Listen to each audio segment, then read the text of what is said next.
How to add payment method on Airbnb. Are you guys facing issue to add payment methods on Airbnb application? If that's so, then this video might help you out. Without further ado, let's dive into the video.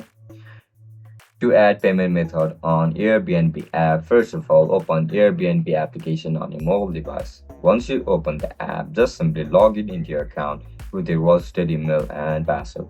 As soon as you get logged in, look at the right bottom of your screen where you can see your profile icon. Tap on it. After click on it, you can see this account settings. Tap on it. After click on account settings, you will be forwarded to this interface where you can see this option for payment. Left click on it. Now just simply tap on payment methods. You are looking to add payment method, right? Just simply click on add payment method. Once you click on add payment method, you'll be able to add your credit or debit card and also your PayPal account. Once you select the option, click on connect to credit card.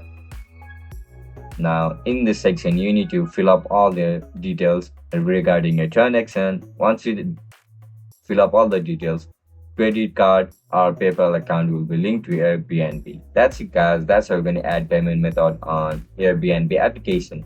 Bye bye.